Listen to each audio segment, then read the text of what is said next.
Hey, welcome back to Rashley's BBQ. Today on the Blackstone, we're going to be cooking some bacon cheeseburgers.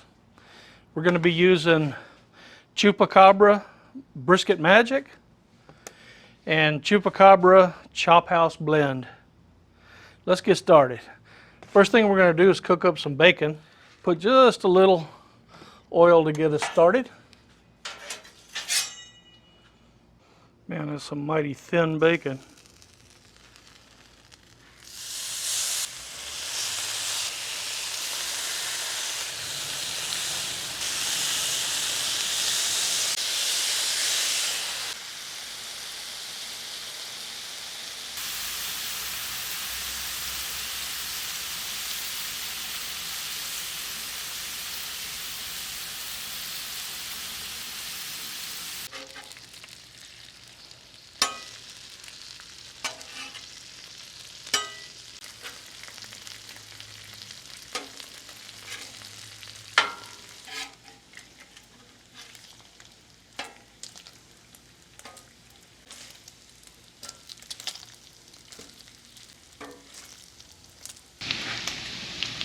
YouTube just needs to create smell-o-vision.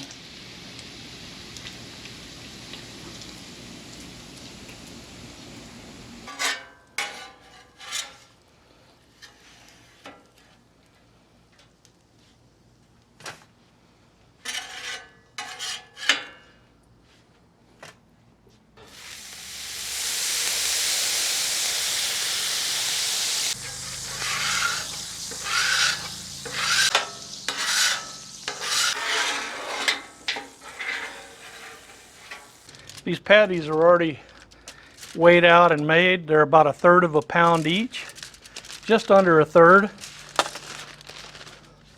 We're going to smash them with this burger smasher that's got a little lip on it, so it's not going to smash them like smash burgers. It's just going to smash them down into patties.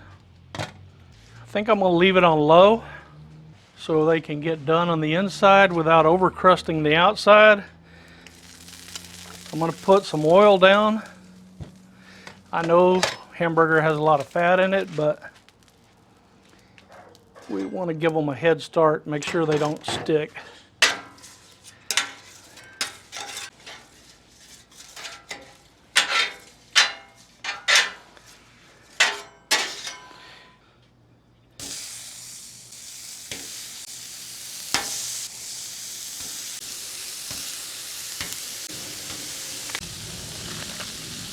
This is parchment paper, not wax paper.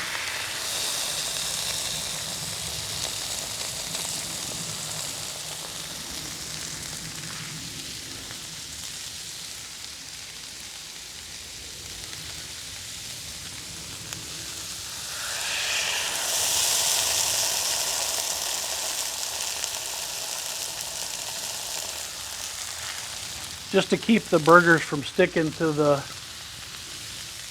press.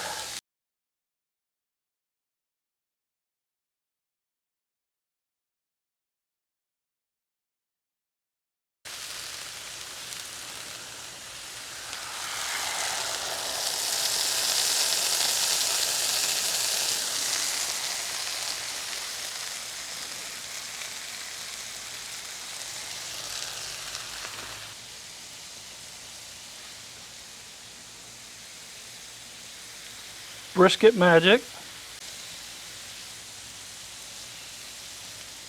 and Chop House. Chop House is salt, pepper, garlic, so I'm not going to put too much. Don't want to over salt them.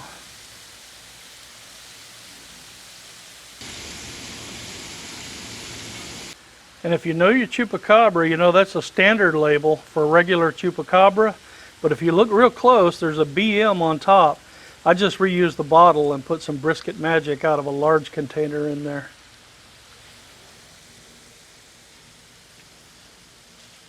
Bringing the heat up to medium. They're not cooking very fast. We put that much meat, it kind of cooled the griddle top down a little bit.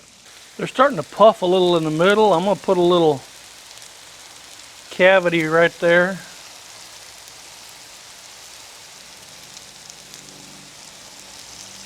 Very small one. I don't want to smash too much of the juice out of them. Time for a little pitmaster privilege. Good stuff.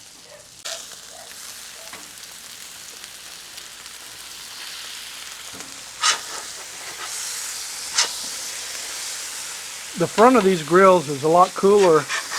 I'm going to move these back where it's a little hotter. Make sure we get a good sear on the bottom. That one's breaking up a little bit. Hopefully it'll stick together well enough to flip it.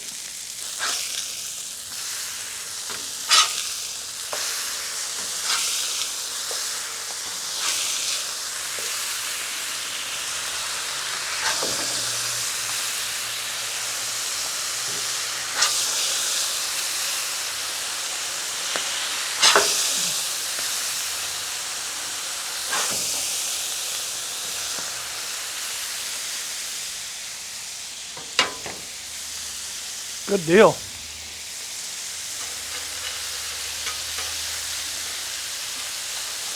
Shift these four close together. Turn it back down to low. Those four I put close together because we're going to put cheese on those, and I want to put a dome over it to help them melt.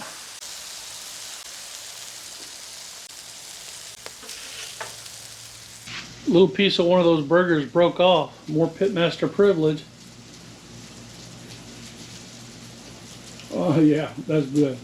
All right, we've got 2 more burgers left over. Make a little room right here.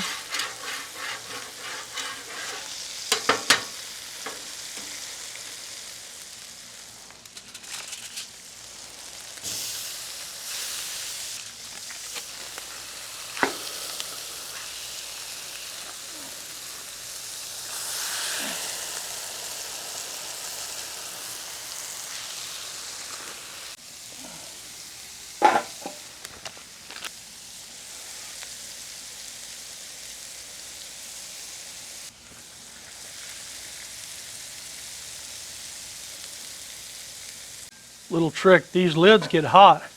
If your handle is large enough, you can slide your spatula under there and don't have to worry about burning your hands. Randy, where'd you get the dome?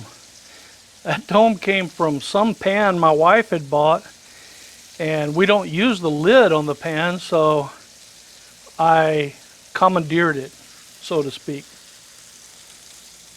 Hopefully she doesn't shoot me. She's a good shot, by the way. I'm going to add just a little water under that lid.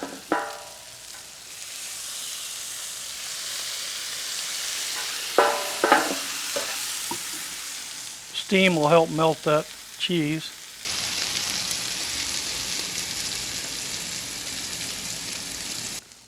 Let's flip those 2 extra burgers we put on.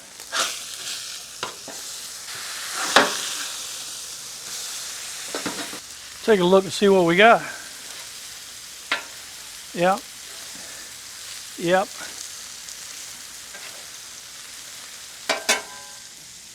Got a clean pan over here to my left. Let's go ahead and pick them up.